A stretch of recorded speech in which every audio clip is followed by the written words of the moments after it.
지금 이 순간에도 밤마다 바나나 드시는 분들, 요거트 드시는 분들, 우유 한 잔 드시는 분들 계시죠? 이 영상 절대 그냥 넘기시면 안 됩니다. 건강에 좋다고 믿고 드셨던 그 간식이 최근 내분비내과 전문의들 사이에서 당뇨, 악화의 숨은 주범으로 지목되고 있거든요. 특히 아침에 일어나면 혈당이 갑자기 뛰는 분들, 자고 일어나면 목이 마르고 손발이 저리고 이유 없이 피곤한 분들. 지금 이 증상이 하나라도 있다면 끝까지 꼭 보셔야 합니다. 대한당뇨병학회가 2024년에 발표한 팩트시트에 따르면 우리나라 30세 이상 성인 중 당뇨병 환자가 533만 명이에요. 여기에 당뇨병 전 단계까지 포함하면 거의 2천만 명에 육박하는 수치입니다. 65세 이상 어르신의 경우 10명 중 3명이 당뇨병을 갖고 계신 셈이에요. 그런데 문제는 이분들 대부분이 아침 공복 혈당 관리에 어려움을 겪고 계시다는 겁니다. 분명 저녁은 적게 드셨는데 아침에 일어나서 재보면 혈당이 높게 나오거든요. 실제로 제가 만난 68세 남성분 사례를 말씀드릴게요. 이분은 평소 건강관리를 철저히 하시는 분이셨어요. 저녁도 가볍게 드시고 운동도 꾸준히 하셨죠. 그런데 한 가지 습관이 있었는데요. 잠들기 전에 바나나 반 개랑 우유 한 잔을 꼭 드셨어요. 건강에 좋을 거라고 생각하셨던 거죠.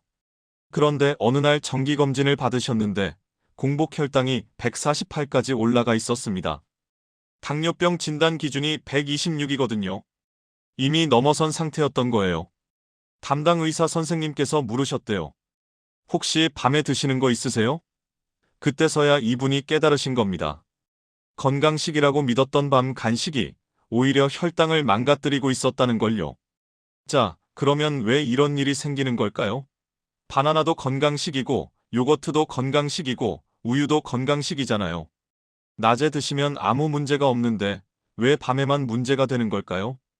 여기서 우리가 알아야 할 의학적 개념이 있어요. 바로 새벽 현상이라는 겁니다.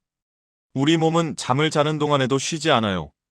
특히 뇌는 포도당을 에너지원으로 쓰기 때문에 자는 동안에도 간에서 계속 포도당을 만들어서 뇌에 공급하거든요. 그리고 새벽 4시에서 8시 사이에는 우리 몸이 다음날 활동을 준비하면서 코르티솔, 글루카곤, 성장 호르몬 같은 호르몬들을 분비해요. 이 호르몬들이 혈당을 올리는 역할을 합니다. 건강한 분들은 이때 췌장에서 인슐린이 같이 나와서 혈당을 조절하거든요. 그래서 아침에 일어나도 혈당이 정상 범위를 유지하는 거예요. 그런데 나이가 들면 상황이 달라집니다. 50대, 60대, 70대로 접어들면서 췌장의 인슐린 분비 기능이 점점 떨어지거든요. 그리고 인슐린이 분비되더라도 우리 몸이 인슐린에 잘 반응하지 않는 인슐린 저항성도 높아지고요. 이런 상태에서 밤에 바나나를 드시면 어떻게 될까요? 바나나에 들어있는 당분이 혈액으로 들어가는데 인슐린 분비가 부족하니까 이 당분을 제대로 처리하지 못해요. 게다가 밤에는 활동량이 거의 없잖아요. 당을 태울 기회가 없는 거죠.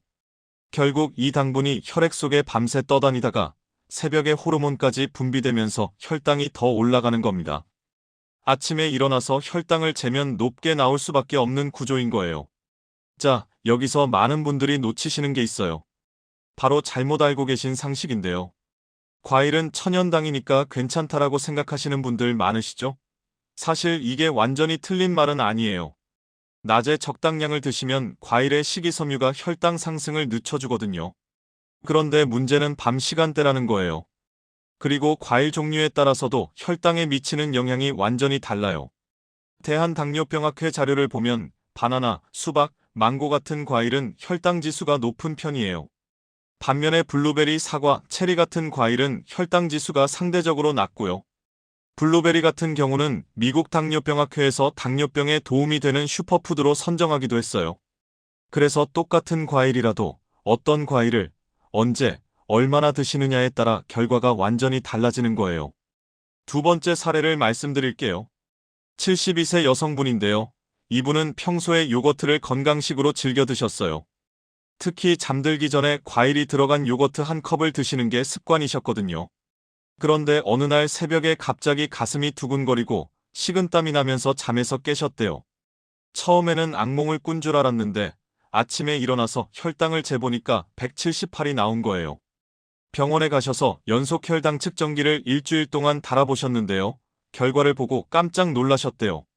밤 11시에 요거트를 드시고 나면 새벽 2시쯤에 혈당이 확 올라갔다가 그 후에 다시 내려오는 패턴이 반복되고 있었거든요. 담당 의사 선생님께서 설명해 주셨대요. 가당 요거트에는 생각보다 당분이 많이 들어있고 밤에 이걸 드시면 인슐린 분비가 부족한 상태에서 혈당이 급격히 올라간다고요. 그리고 이게 반복되면 췌장에 부담을 주고 당뇨 합병증 위험도 높아진다고 하셨대요. 이분은 그 후로 밤 간식을 완전히 끊으셨어요. 대신 정말 배가 고플 때는 삶은 달걀이나 오이를 조금 드시는 걸로 바꾸셨죠. 6일 만에 공복 혈당이 20 가까이 떨어졌다고 하시더라고요. 자, 그러면 이제 어떻게 해야 하는지 구체적으로 말씀드릴게요. 먼저 본인의 상태를 점검해 보시는 게 중요해요. 다음 항목 중에 해당되는 게 있는지 확인해 보세요. 첫째, 아침 공복 혈당이 100 이상 나온 적이 있다. 둘째, 밤에 과일이나 요거트, 우유를 자주 드신다. 셋째, 자고 일어나면 갈증이 심하다. 넷째, 새벽에 다리가 저리거나 쥐가 자주 난다. 다섯째, 아침에 이유 없이 피로가 쌓여 있다. 이 중에서 2가지 이상 해당되신다면 밤 간식이 혈당에 영향을 주고 있을 가능성이 높아요. 전문의 상담을 받아보시는 게 좋습니다. 이제 실천할 수 있는 생활습관 개선 방법을 알려드릴게요. 아침에 일어나시면 가장 먼저 물 한 잔을 드세요. 200ml 정도면 충분해요. 밤새 농축된 혈액을 희석하는 데 도움이 되거든요. 그리고 5분 정도 제자리 걷기를 해보세요. 가볍게 몸을 움직이면 밤새 쌓인 포도당이 소모됩니다. 점심 식사 때는 밥보다 단백질과 채소를 먼저 드세요. 식사 순서만 바꿔도 혈당 상승 속도가 달라지거든요. 그리고 식사 후에 10분 정도 햇빛 아래서 걸으시면 인슐린 민감도가 개선되는 데 도움이 돼요. 저녁과 밤 시간대가 가장 중요한데요. 저녁 식사는 취침 3시간 전에 마무리하시는 게 좋아요. 그리고 취침 전 간식은 피해주세요. 과일, 요거트, 우유 모두 포함해서요. 정말 배가 고파서 못 주무시겠다 싶으시면 삶은 달걀 하나, 오이 반 개 또는 당분이 없는 곤약 젤리 정도를 드세요. 이런 음식들은 혈당에 영향을 거의 주지 않거든요. 그리고 숙면도 정말 중요해요. 잠을 제대로 못 주무시면 뇌가 에너지를 더 많이 필요로 해서 간에서 포도당 생산이 늘어나거든요. 그래서 수면의 질이 떨어지면 아침 혈당도 덩달아 높아지는 경우가 많아요. 마지막으로 당부드리고 싶은 말씀이 있어요. 혈당 관리는 거창한 게 아니에요. 오늘 말씀드린 것처럼 작은 습관 하나 바꾸는 것만으로도 큰 변화가 시작됩니다. 밤 간식 하나 줄이는 것, 아침에 물 한 잔 마시는 것, 식사 후에 5분만 걷는 것. 이런 사소한 것들이 모여서 여러분의 혈당을 지켜주거든요. 오늘 영상 보신 분들은 오늘 밤부터 과일이나 요거트, 우유 드시는 습관 한번 점검해 보세요.